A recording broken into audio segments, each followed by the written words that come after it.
Hello all, welcome back to another new video of learn with Bhavna. अब हम आ गए हैं ऑलरेडी क्वेश्चन 5 पे।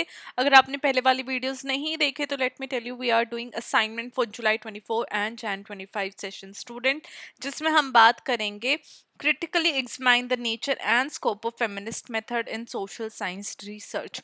जब हम कोई भी क्वेश्चन स्टार्ट करते हैं तो एक उसका क्राइटेरिया होता है, मेथड होता है, प्रेजेंटेशन होती है किसी भी क्वेश्चन को अटेम्प्ट करने के लिए।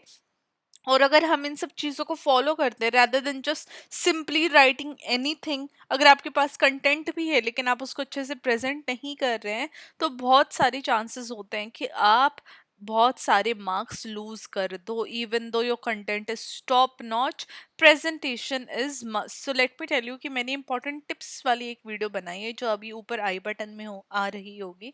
आपको वो वाली वीडियो चेकआउट करनी है ताकि आप समझ सको कि आपको कैसे अपने आंसर प्रेजेंट करना है, किन टिप्स और ट्रिक्स का आपको ध्यान रखना है ताकि आप अच्छा स्कोर कर पाओ in your assignment as well as. वो वीडियो आपको आगे आने वाले एग्जाम्स में भी बहुत ज़्यादा हेल्प करेगी। Now when I am talking about assignment तो हम क्वेश्चन 5 अभी कर रहे हैं।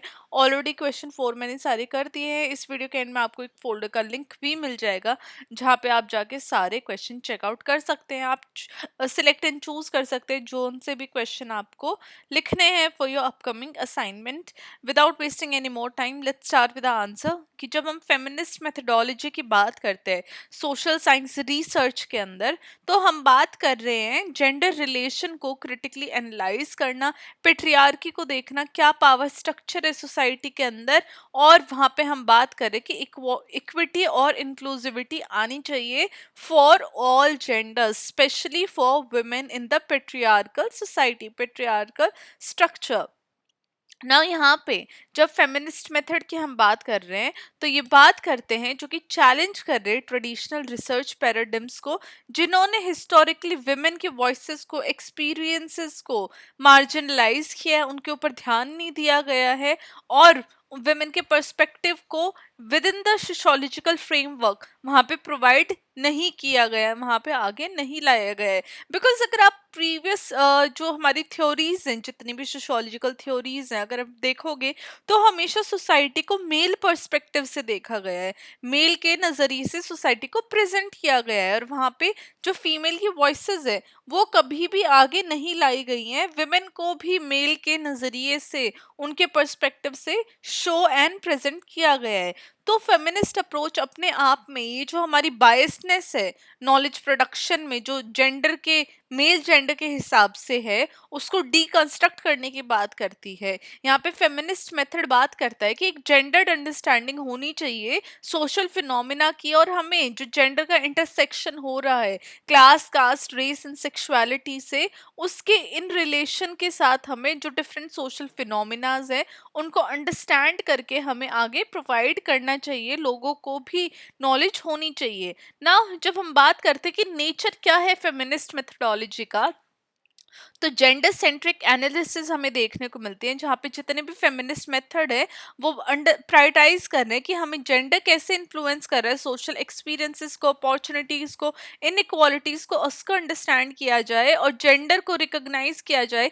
एक सोशली कंस्ट्रक्टेड वो कैटेगरी है जेंडर, क्योंकि जो हम ह्यूमन है वो हम सेक्सुअली डिफरेंट है, बट जो जेंडर एक फिनोमिना, एक कॉन्सेप्ट है, वो सोसाइटी ने बनाया है कि मेल का ये रोल होता है, फीमेल का ये रोल है, मेल का कंडक्ट ये है, फीमेल का ये कंडक्ट है। तो जेंडर क्या है, सोशली कंस्ट्रक्टेड है, और वही पावर रिलेशन को शेप कर रहा है कि किस तरीके से जो ह्यूमंस हैं, मेल, फीमेल या फिर थर्ड जेंडर, वो कैसे एक्ट करेंगे सॉरी, वो कैसे एक्ट करेंगे, उनको कैसे रहना है, कौन सी किसकी जॉब रोल रहेगा, राइट, किसका क्या कंट्रीब्यूशन रहेगा सोसाइटी में, वो सब हमारा सोशली कंस्ट्रक्टेड है, स्पेशली जब हम पेट्रियार्कल सोसाइटी की बात करते हैं। सेकंड, रिफ्लेक्सिबिलिटी आ जाएगा। रिसर्चर ने प्रैक्टिस किया फेमिनिस्ट मेथड को जहाँ पे उन्होंने सेल्फ रिफ्लेक्शन को एम्फोसाइज किया, उन्होंने पोजिशनैलिटी को एक्नॉलेज किया, और इम्पैक्ट क्या हो रहा है इन बायसनेस का रिसर्च आउटकम्स पे,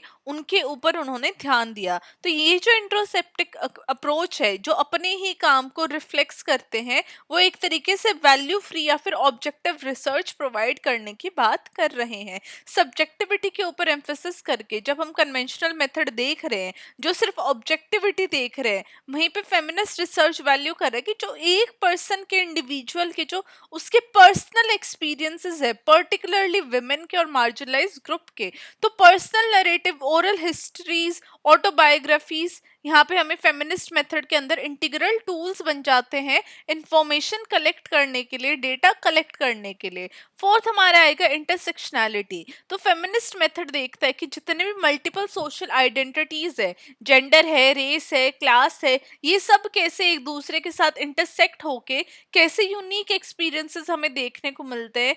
वो यूनिक एक्सपीरियंसेस प्रिविलेज भी हो सकते हैं या फिर उनसे ऑपरेशन भी क्रिएट हो सकता है। तो जितने भी पर्सपेक्टिव है, ये वर्क ऑफ स्कॉलर जैसे किम्बरले क्रॉनशॉ के वर्क में भी प्रोवाइड किया गया है, जिसकी वजह से जो हमारा एनालिटिकल स्कोप है वो काफी ज्यादा ब्रॉड हुआ है। फिर तो हमारा आएगा कोलैबोरेटिव एंड एम्पावरिंग। जब हम फेमिनिस्ट रिसर्च की बात करते हैं तो हम देखते हैं कि पार्टिसिपेंट्स बहुत ज्यादा इन्वॉल्व रहते हैं, वो को क्रिएटर हैं नॉलेज के, जहाँ पे एम्पावरमेंट के ऊपर एम्फोसिस डाल के हायरार्किकल रिलेशनशिप्स को चैलेंज किया गया है रिसर्चर्स एंड पार्टिसिपेंट्स के बीच में। नाउ जब हम बात करते फेमिनिस्ट मेथड की, तो उसका स्कोप क्या देखा गया है। स्कोप ऑफ फेमिनिस्ट मेथडोलॉजीज की हम बात कर लेते हैं। जब हम फेमिनिस्ट मेथड देखते हैं तो उसकी वाइड एप्लीकेबिलिटी है डिफरेंट डिसिप्लिन्स के अंदर, चाहे वो सोशियोलॉजी, एंथ्रोपोलॉजी और पॉलिटिकल साइंस हो या फिर इकोनॉमिक्स हो। तो उसका स्कोप है पेट्रियार्कल नॉर्म्स को फर्स्ट सबसे बड़ा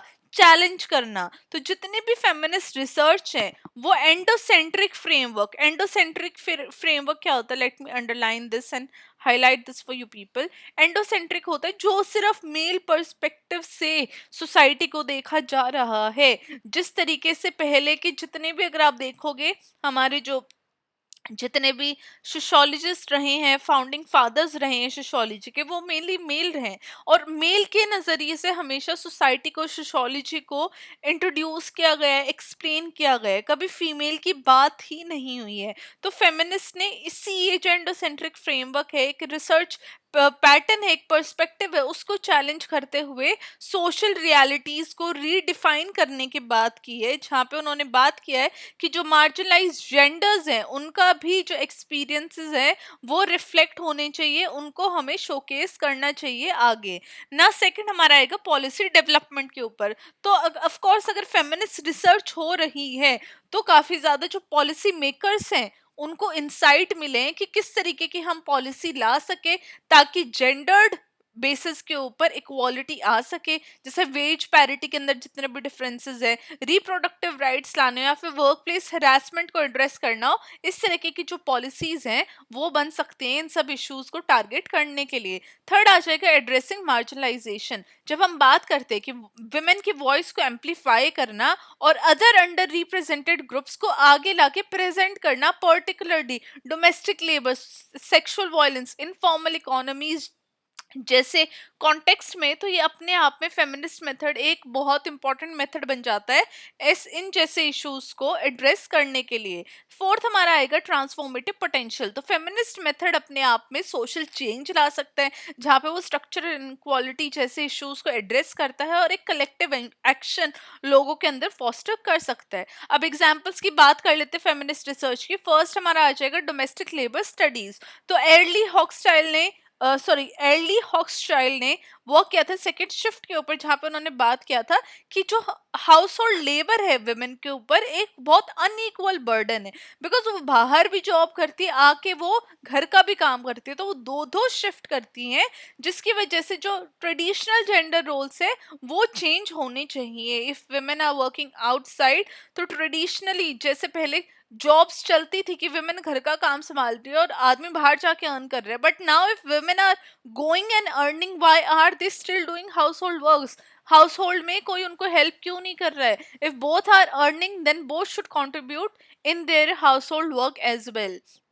सेकेंड आ जाएगा वायलेंस अगेंस्ट वुमेन। तो फेमिनिस्ट रिसर्चर है जैसे निवेदिता मेनन हो गई, उन्होंने सिस्टमैटिक नेचर को एक्सप्लोर किया है जेंडर बेस्ड वायलेंस का, जहाँ पे उन्होंने फ्रेमवर्क भी दिया है कंसेंट, ऑटोनॉमी और एजेंसी जैसे कॉन्सेप्ट्स को अंडरस्टैंड करने के लिए। थर्ड आ जाएगा इंटरसेक्शनल एनालिसिस। तो दलित वुमेन के ऊपर भी काफी ज्यादा रिसर्च हुई है इंडिया के अंदर, जिसने कि कंपाउंडेड इम्पैक्ट देखा कास्ट का और जेंडर ऑपरेशन का, जो कि एक बहुत इंपॉर्टेंट नेसेसिटी बन गई है इंटरसेक्शनैलिटी को अंडरस्टैंड करने के लिए। नाउ क्रिटिक भी काफी है फेमिनिस्ट मेथडोलॉजी के। जब हम फेमिनिस्ट मेथड की बात करते हैं तो हमें काफी ज्यादा इंसाइट भी देखने को मिलते हैं, लेकिन चैलेंजेस भी काफी हैं, जिसमें फर्स्ट हमारा आएगा सब्जेक्टिविटी का, जो कि क्रिटिक आर्ग्यू करते हैं कि जो एम्फेसिस है पर्सनल नरेटिव के ऊपर, वो कई बारी ऑब्जेक्टिविटी और जनरलाइजेबिलिटी को कॉम्प्रोमाइज कर सकता है। सेकंड आ जाएगा हमारा क्रिटिक एसेंशियलिज्म। तो ओवर जनरलाइजिंग वेमेन के एक्सपीरियंसेस को कई बारी इंट्रा ग्रुप डिफरेंसेस को इग्नोर कर सकती है, जो रेस, क्लास और सेक्सुअलिटी के बेसिस के ऊपर डिफरेंसेस हमारे हैं। Third, limited scope. कुछ फेमिनिस्ट रिसर्च ने क्रिटिक किया है ओवरली थ्योरेटिकल होने का, जो कि एक स्पेसिफिक इशू के ऊपर फोकस करती है, जो कि ब्रॉडर कॉन्टेक्स्ट में ये जो स्पेसिफिकली फोकस्ड इशू होते हैं उनकी एप्लीकेबिलिटी, एप्लीकेबल वो कम हो जाते हैं, तो उनका स्कोप जो है वो काफी ज्यादा लिमिट हो जाता है। अब लास्ट में हमारा कंक्लूजन आ जाएगा। कंक्लूजन आपको हर आंसर में प्रोवाइड करनी होती है, विदाउट कंक्लूजन आप कोई भी अपना आंसर एंड नहीं करेंगे।